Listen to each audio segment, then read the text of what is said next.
এদিকে ট্রেন, এদিকে মানুষ। আমাদের এত রং গোয়াতে যে আমরা দেখাতেই পাচ্ছি না আপনাদের দেখাবো। মানে আমি থাকাটাই একটা গুড লাক। আমি কিন্তু খেলা দেখতে এসেছিলাম, কিন্তু আমাকে যাই হোক গাইস, ফাইনালে জিতবো গ্যারেন্টি। গ্যারান্টি, হ্যাঁ ফাইনালে জিতবো, ফাইনালে জিতবো আমরা। এই কাপটা আমার বাড়িতেই যাবে। এই হোয়াটসঅ্যাপ গাইস, হাই আমি P Sarkar, welcome to my another vlog. Guys সকলে কেমন আছেন? আশা করি সবাই ভালো আছেন। অনেকদিন পর আরো একটি নতুন ভিডিও নিয়ে চলে আসলাম।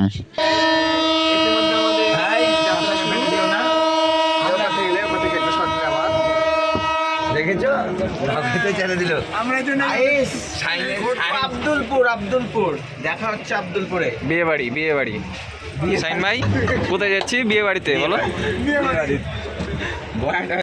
সো গাইস, আমরা আজকে চলে গেছিলাম নাটোর আব্দুলপুরে। নাটোর আব্দুলপুরে যাওয়ার কারণ হলো রাজশাহী কাপড়পট্টি থেকে তারা একটা খেলার আয়োজন করেছিল। মূলত তাদের সাথে তাদের খেলা দেখতেই চলে গেছিলাম নাটোর আব্দুলপুর। বিয়ে বাড়ি সকালবেলা নাস্তা দেখলাম লুচি আর ভাজি। হ্যালো,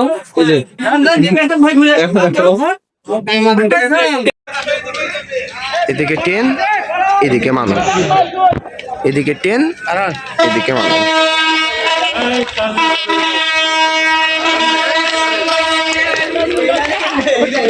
গাইস, যেহেতু মাঠটা আব্দুলপুর স্টেশন থেকে একটু দূরেই ছিল, যার কারণে আমাদেরকে রেল লাইন ক্রস করা লাগছিল। ঠিক ওই সময়ে হাতের ডান দিক থেকে একটা ট্রেন চলে আসছে।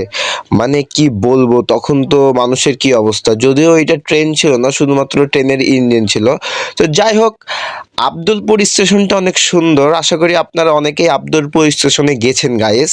সো আমার কাছে ভালো লেগেছে স্টেশনটা, প্লাস আশেপাশের যে ওয়েদার, আশেপাশের যেই দৃশ্যটা, সব কিছু মিলেই ওভারঅল আমার কাছে আব্দুলপুর স্টেশনটা অনেক ভালো লেগেছে। তো আমরা কথা না বাড়িয়ে রওনা দিয়ে দিয়েছিলাম আব্দুলপুর স্টেশনের পাশে অবস্থিত যে মাঠটি, স্কুল মাঠটি, সেইখানে গাইস। তো এখানে কিছু খুনসুটি, কিছু ফ্যাজলামো বড় ভাই ছোট ভাইদের সাথে।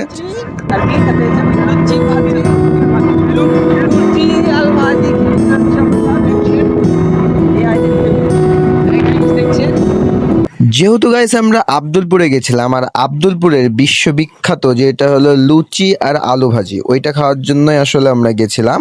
সকালবেলার নাস্তাটা আমরা লুচি আর আলু ভাজি দিয়ে সেরেছিলাম।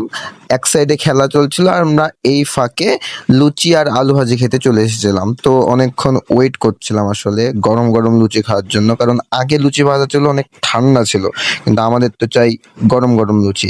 ওইখানে একটা জিনিস দেখলাম, সেটা হলো লুচিগুড়া সাধারণ লুচির তুলনায় অনেকটা বড়। যদিও আমি লুচি ভাজিয়ে ট্রাই করিনি, কারণ আমার লুচি ভাজি তেমন ভালো লাগে না। আমি খিচুড়ি খেয়েছিলাম, খিচুড়ি আর ডিম ভাজি। বাকি সবাই লুচি ভাজি খেয়েছিল, কারণ সকালবেলা লুচি ভাজি খাওয়াটা একটু গ্যাসের জন্য প্রবলেম, কারণ আমার একটু গ্যাস বেশি। তো যার কারণে দেখেন তিনজনায় লুচি ভাজি নিয়েছে, শুধু আমিই নেইনি। আমি ওয়েট করছিলাম খিচুড়ি আর ডিম ভাজির জন্য।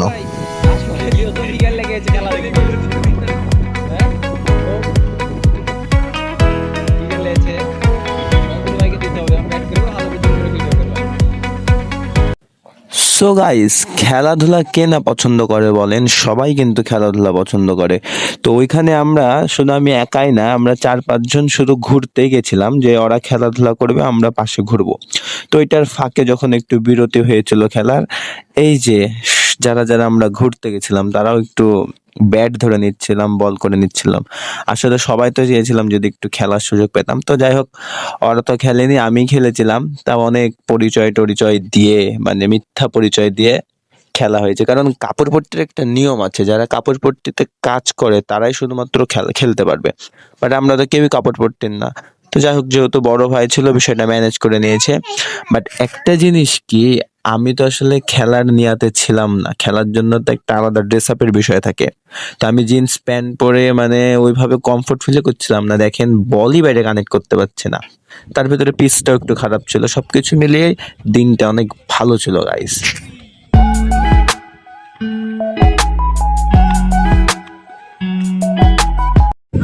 গাইস, এখানে আসলে খেলা দেখতে এসেছিলাম, ঘুরতে এসেছি। আমার গেট আপ দেখে তো মনে হচ্ছে না যে আমি খেলতে এসেছি, কিন্তু হঠাৎ করে আমাকে খেলতে নামিয়ে দিয়েছে। আর আমরা ফাইনালে গাইস, মানে আমি থাকাটাই একটা গুড লাক। আমি কিন্তু খেলা দেখতে এসেছিলাম, কিন্তু আমাকে যাই হোক গাইস, ফাইনালে জিতবো গ্যারেন্টি। গ্যারান্টি, হ্যাঁ ফাইনালে জিতবো, ফাইনালে জিতবো আমরা, এই কাপটা আমার বাড়িতেই যাবে। তো দাঁড়া এদের সাথে চলে যাবো, ছবি তুলে নিই আমরা। হ্যাঁ ছবি তুলে নিই। আমার তো মানে দেখে নেবে। এটা তো কিন্তু হেভি ছবি উঠবে। হ্যাঁ। এই ইয়াতে একদম রেখে দিচ্ছি। হ্যাঁ, এডিটে যে অনেক সময় বর্ষায় দেয় না এই ব্যাকগ্রাউন্ড। গাইস, রানা বলছি যদিও, কিন্তু আমার জীবনের মধ্যে সব থেকে খারাপ ব্যাটিং আজকে, মানে সব থেকে খারাপ। মানুষজন ম্যাচ তো আরেক কিছু দেখেন, আমি এসেছি এই গেট আমি ঘুরতে, আমাকে যদি এখন ব্যাটিং এ নামে এটা কার দোষ বলেন? মানে জীবনের সব থেকে খারাপ ব্যাটিং। আমরা এবার ভিডিওতে চালু করে নি বাড়া, দেখাতে পাচ্ছি। গাইস, অবশেষে আমরা রাজশাহীতে কিন্তু কিন্তু অন্তর বলো, কি বলছো বলো? আমাদের এত রং গোয়াতে যে আমরা দেখাতেই পাচ্ছি না আপনাদের। কি করে যে দেখাবো? বৃষ্টির জন্য দেখাতেই পাচ্ছি না আপনাদের। বৃষ্টির ভিতরেও কোনো ভিডিও হয়েছে, তার মানে তো এত বুঝতে রং হবে। আমাদের গোয়াতে। একেবারে লাগাও, দেখা যাক। আমরা আবার পড়াদিক জয়েন করবো। ভাই আমরা আবার পড়াদিক জয়েন করবো। এই, আমরা আবার জয়েন করবো 8:30টার দিক, তারপরে দেখা হচ্ছে তারপরে। আপনারা অবশ্যই থাকবেন। কোয়ালিটি দেখছেন, আমার গা কিন্তু শুকনা